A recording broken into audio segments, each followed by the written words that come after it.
without the contrast of something called existing. It's like the crest and the trough of a wave. You can't have a wave that is all trough and no crest, just as you can't have a wave which is all crest and no trough.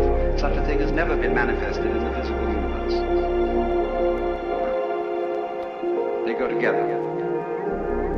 And that is the secret. There really is no other secret than that.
But it is thoroughly repressed.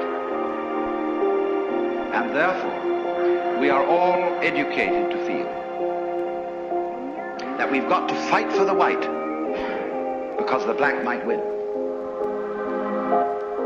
We've got to survive. You must survive. That's the great thing we're all working on and pounding it out day after day in anxiety, because this is a description of anxiety. Anxiety is the fear that one of a pair of opposites might cancel the other forever. And if by any chance, by any means, you find out that that is not so, you have an entirely new attitude to what human beings are doing, which may be very creative. There is no way at all of having your mind anywhere else but in the present moment. Because even when you think about the past or the future, you're doing it now, aren't you? And that results in a very curious transformation of consciousness. You feel that the present moment is flowing along and carrying you with it all the time. Just like the flow of the Tao. The flow of the Tao is what we would call the flow of the present, see? And you're with it. There's no way of being anywhere else. The Zhongyong, the book called The Unwobbling Pivot, says the Tao is that from which one cannot deviate. That from which one can deviate is not the Tao. Or to put it into the form of a Zen story, the master Joshu said to Nansen, "What is the Tao?" Nansen replied, "Your everyday mind is the Tao." Joshu asked, "How do you get into accord with it?" Nansen replied, "When you try to accord, you deviate." You see through the game.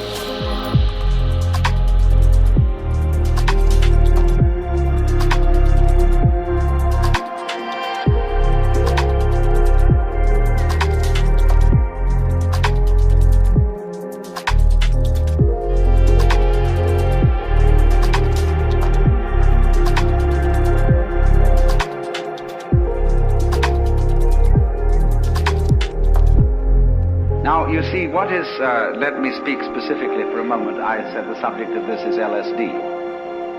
LSD is one such chemical that does produce this curious effect. And that is what I will call the sensation, as well as the intellectual understanding, of polarity. That is to say, that the inside and the outside, the subjective and the objective, the self and the other, go together. Has been summed up in 4 statements. A direct transmission outside scriptures and apart from tradition. No dependence on words and letters. Direct pointing to the human mind, and seeing into one's own nature and becoming Buddha.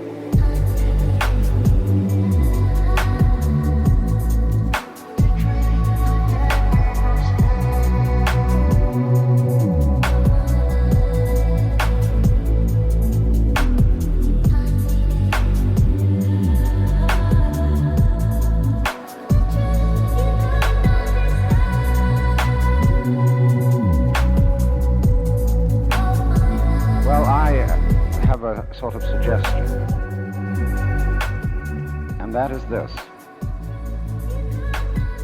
that before we decide either to save the planet or to destroy it, we pause for a moment of silence. I don't mean that kind of grim silence which one observes when somebody says such and such a famous person has just died, and we'll observe a moment of silence. It really does. And everybody frowns and thinks very serious thoughts. That's not silence at all. I mean real silence, in which we stop thinking. The only way to handle danger is to face it. If you start getting frightened of it, then you make it worse, because you project onto it all kinds of bogies and threats which don't exist in it at all. Whenever you meet a ghost, don't run away, because the ghost will capture the substance of your fear and materialize itself out of your own substance, and will kill you eventually, because it will take over all your own vitality. So then, whenever confronted with a ghost, walk straight into it. and it will disappear. We've got to survive. You must survive. That's the great thing we're all working under, and pounding it out day after day in anxiety. Because this is a description of anxiety. Anxiety is the fear that one of a pair of opposites might cancel the other forever. And if by any chance, by any means, you find out that that is not so, you have an entirely new attitude to what human beings are doing, which may be very creative, but which also may be very dangerous. You see through the game. You are only just kidding that you're just poor little me. See, the function of a guru, that is to say a spiritual teacher in India, is to give you a funny look in the eye. Because you come to him and say, Mr. Guru, I have problems. I suffer, and it's a mess, and I can't control my mind, and I'm miserable and depressed, and so on. And he gives you a funny look. And you feel a bit nervous about the way he looks at you. Because he's reading your thoughts. And this man is a great magician. He can read everything that's in you. He knows right down into your unconscious, and you know all the dreadful things you've thought, and all the awful desires you have, and you are rather embarrassed that this man looks right through you and sees them all. But that's not what he's looking at. He's giving you a funny look for quite another reason altogether. Because he sees in you the Brahman, the Godhead, just claiming it's poor little me. That's why he gives you a funny look. Now, I'm sure that most of you know the old story about the astronaut who went far out into space and was asked on his return whether he had been to heaven and seen God. And he said yes. And so they said to him, well, what about God? And he said, she is black. And although this is a very well-known and well-worn story, it is very profound. Because, I tell you, I knew a monk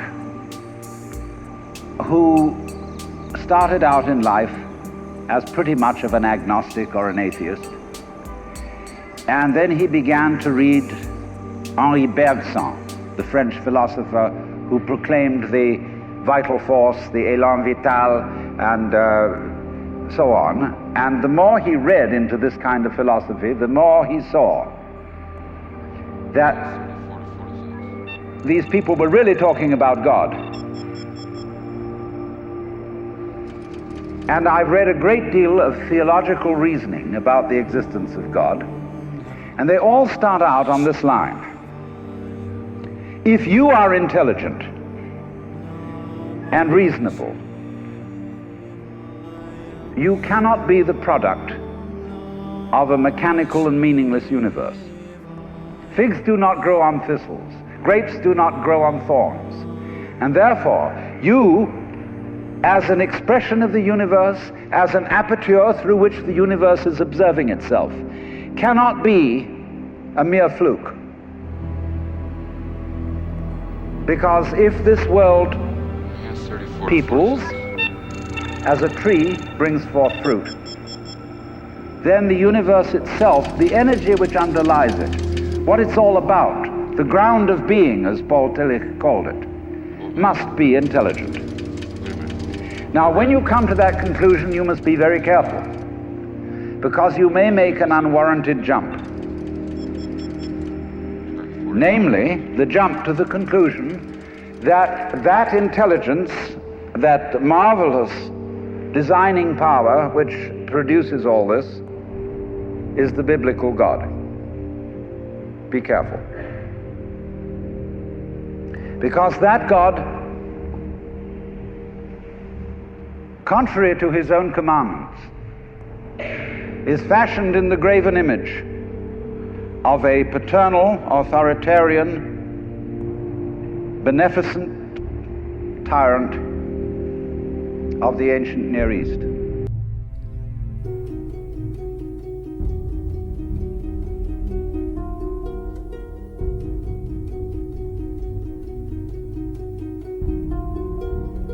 We live at a crossroads. There's no doubt. We all feel it. We all know it. I don't think it's the first time that mankind has stood at such a crossroads. But here we are now, facing it and hopefully dealing with it.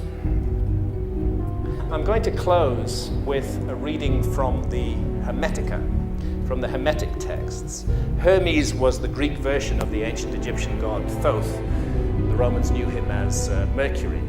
And in a dialogue, the Hermetica, many of them are dialogues between Thoth, Hermes, and various pupils of his.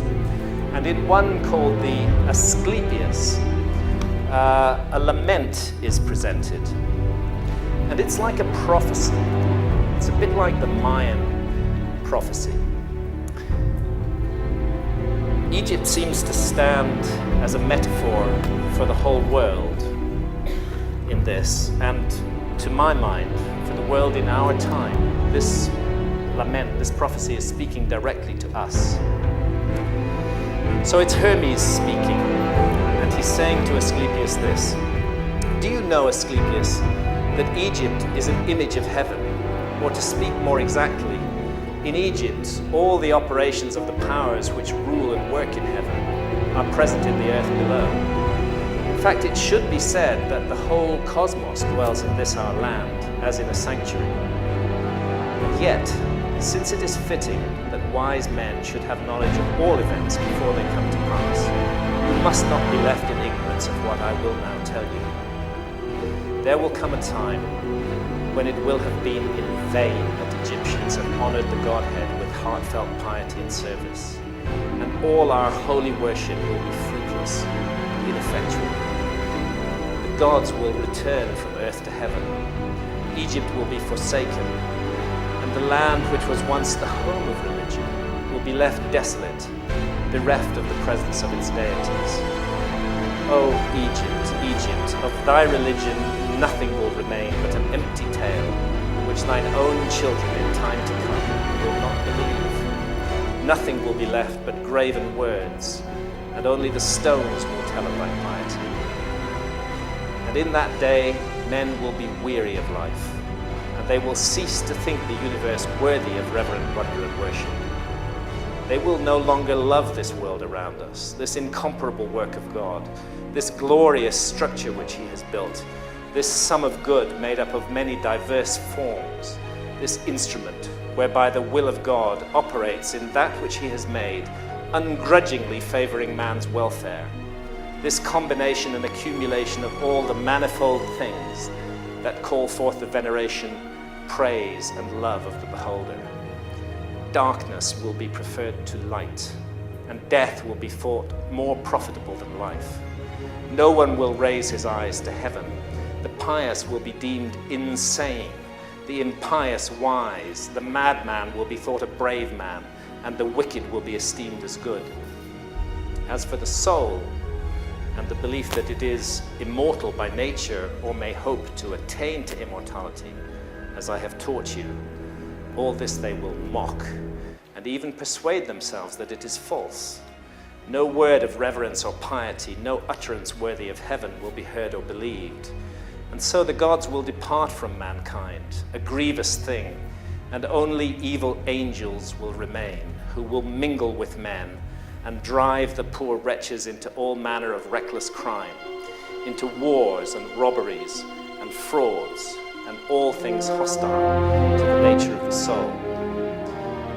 Then will the earth tremble, and the sea bear no ships. Heaven will not support the stars in their orbits. All voices of the gods will be forced into silence. The fruits of the earth will rot.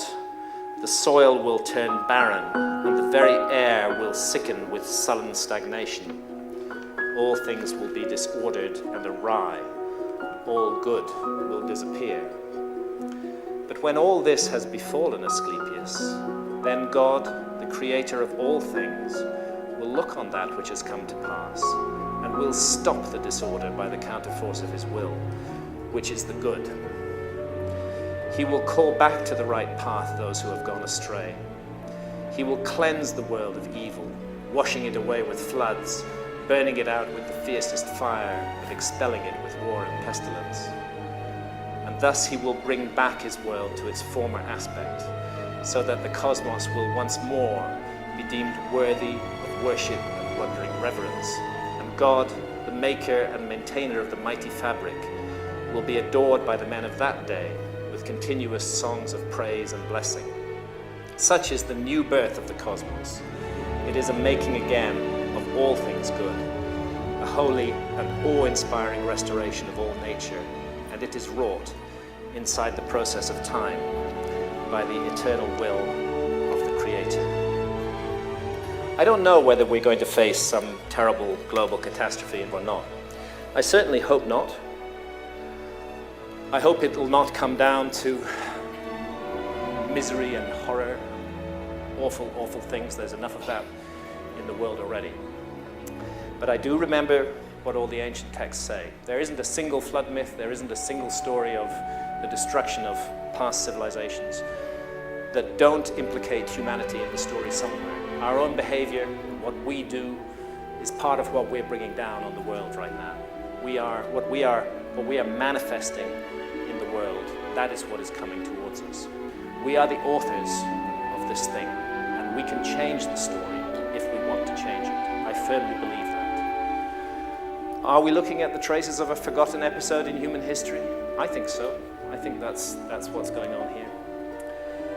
And because we've forgotten it, because we are a species with amnesia, because we are so much a mystery to ourselves, perhaps it's because of that we're so lost and so troubled today, so haunted by a sense of something missing, something that we need to know about ourselves. For the ancient Egyptians, the essential mystery of human existence concerned our spiritual essence, that we are participating in this theater of experience that we call life and the world in an immense endeavor aimed at the perfection of the soul.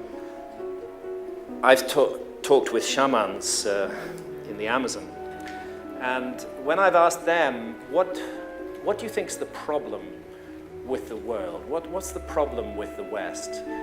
They say it's very simple. You've severed your connection with spirit. You've cut the link. And you have to restore that link if you're going to move forward from here. You can't move forward from the place you're in if you don't restore the connection to spirit. And that seems to me the most fundamental task that all of us now face. Not these exterior trappings of power that have brought such horror and misery to the world. This is the moment of crossroads that we stand at. None of us can effect changes on a macro level. It's impossible to do so. But we can make changes on a micro level. We can make changes in our own lives. We can make changes in our immediate surroundings. Changes for the better. Changes driven by love. So overwhelming is the notion of global destruction.